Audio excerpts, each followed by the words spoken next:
জঙ্গল দিয়ে যায় যেহেতু সেখান থেকে আপনারা মাথায় রাখবেন হচ্ছে যায় জঙ্গল। যেহেতু সমুদ্রে বাসর করতে গেছে সেখান থেকে আপনারা মাথায় রাখবেন হচ্ছে সমুদ্রে বাসর। শামসুদ্দিন আবুল কালাম তার যত সব উপন্যাস, ছোট গল্প রয়েছে আমরা জাস্ট ছোট্ট একটা শর্টকাট টেকনিকের মাধ্যমে মনে রাখবো। আমার শর্টকাট টেকনিক গুলো হয়ে থাকে আসলে একটা চিত্রের মাধ্যমে। এই চিত্রটার কোথায় কোন স্পেসটা রয়েছে বা কোথায় কাকে আমি ড্রয়িং করে রাখছি, এই কনসেপ্টটা যদি আপনি সিম্পলি মাথায় মনে রাখেন সারা জীবনের জন্য থেকে যাবে। এবং পরীক্ষার হলে 4টা এমসিকিউর মধ্যে তো এমনিতেই পেরে যাবেন যে শামসুদ্দিন আবুল কালামের কোনটা। চলেন আমরা আজকে দেরি না করে কনসেপ্টটা আগে বুঝি, তারপর আমরা পড়াশোনাগুলো করে ফেলি।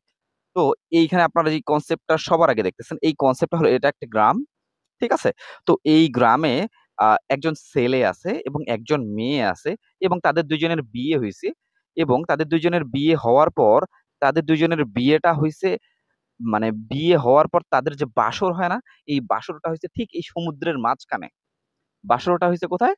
ঠিক এই সমুদ্রের মাঝখানে। জাস্ট এই ছোট্ট কনসেপ্ট। এটা হলো গ্রাম। গ্রামে বিভিন্ন ধরনের সবজি চাষ করা হইছে। ঠিক এই রাস্তা দিয়ে যায়। তাদের এই যে ছেলে, এই যে মেয়ে, এদের ২ জনের বিবাহ হইছে এবং এরা ২ জন এই সমুদ্রে যায় তাদের কি হইছে? বাসর হইছে। এই জায়গাটা আপনি কল্পনা করবেন এটা হলো সমুদ্র। ওকে? ফাইন। তো চলো আমরা শুরু করি। তো এই যে গ্রামটা রয়েছে, এই গ্রামটা আপনি মাথায় রাখবেন। এই গ্রামের নাম হচ্ছে আলমনগর। কি মাথায় রাখবেন হচ্ছে? আলমনগর। ঠিক আছে? তো উপকথা মানে কিন্তু গল্প। তা আলমনগরের একটা গল্প। তাহলে আপনাদের মাথায় ১ম এই আসবে যে ১ম উপন্যাসের নাম হচ্ছে আলমনগরের উপকথা। ওকে? তো এখানে একটা কন্যা ছিল। এই কন্যাটা কাশবন দিয়ে ঘুরে বেড়াইতো। এই যে কন্যাটা আছে এখানে, এই কন্যাটা হচ্ছে কাশবন দিয়ে, এটা কিন্তু একটা কাশবন, ঠিক আছে? এই কাশবন দিয়ে ঘুরে বেড়াইতো। সেজন্য তাকে বলা হয় কাশবনের কন্যা। ঠিক আছে? তারপরের উপন্যাসের নাম হলো কি? কাশবনের কন্যা। ঠিক আছে? সেখানে একটা ছেলে ছিল, তার নাম হলো কাঞ্চন। তার নাম হলো কি? কাঞ্চন, খুবই ইম্পোর্টেন্ট। ইলিয়াস কাঞ্চন আছে না? বাংলা মুভিতে, সেখান থেকে আপনারা মাথায় রাখবেন যে একজন গুরুত্বপূর্ণ ছেলে ছিল ওইখানে, তার নাম হচ্ছে কাঞ্চন। কাঞ্চন থেকে আপনারা মাথায় রাখবেন, ধরেন যে এর নাম কাঞ্চন। কাঞ্চন থেকে আপনারা মাথায় রাখলেন হচ্ছে কাঞ্চনমালা, কাঞ্চন গ্রাম। ঠিক আছে? ৪টা উপন্যাস আমরা পড়ে ফেললাম। আলমনগরে কাশবনের কন্যার সাথে কাঞ্চনের বিয়ে হয়েছে। কাঞ্চন থেকে আমরা মাথায় রাখবো হচ্ছে কাঞ্চনমালা, আরেকটা হলো কাঞ্চন গ্রাম। ঠিক আছে?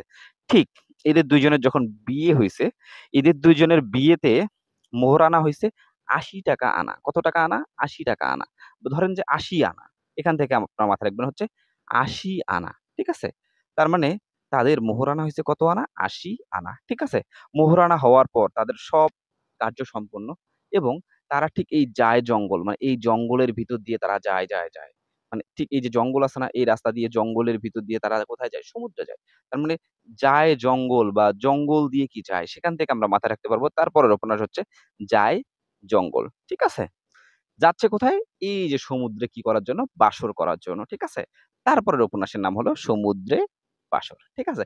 খুব ইজিলি আপনারা এই কনসেপ্টটা, ছোট্ট কনসেপ্টটা মাথায় রাখলে উপন্যাসগুলো অবশ্যই মনে রাখতে পারবেন। ঠিক আছে? ১ম হলো কি?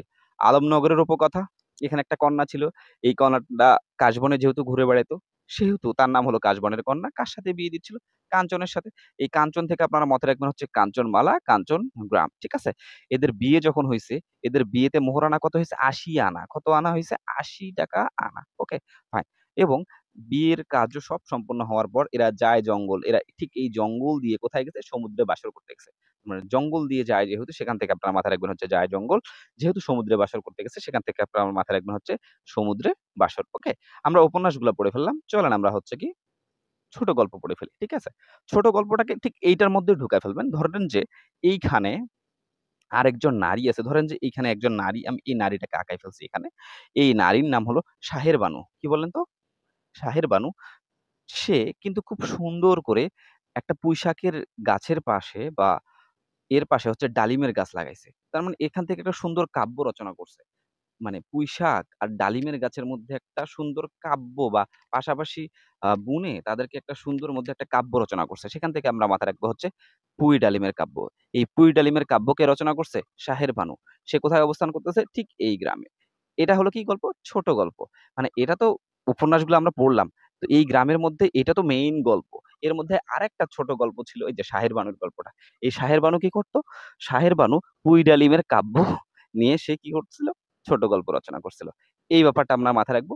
এইটা থেকে শাহের বানু এবং কুইড আলিমের কাব্য। আমার মনে হয় যে শামসুদ্দিন আবুল কালামকে নিয়ে আমাদের যত সব কোয়েশ্চেন বা আমাদের যত সব কনফিউশন জাস্ট এই শর্টকাট একটা টেকনিকের মাধ্যমে আপনি অবশ্যই মনে রাখতে পারবেন। পরীক্ষার হলে তো অ্যান্সার করে দিয়ে চলেই আসতে পারবেন।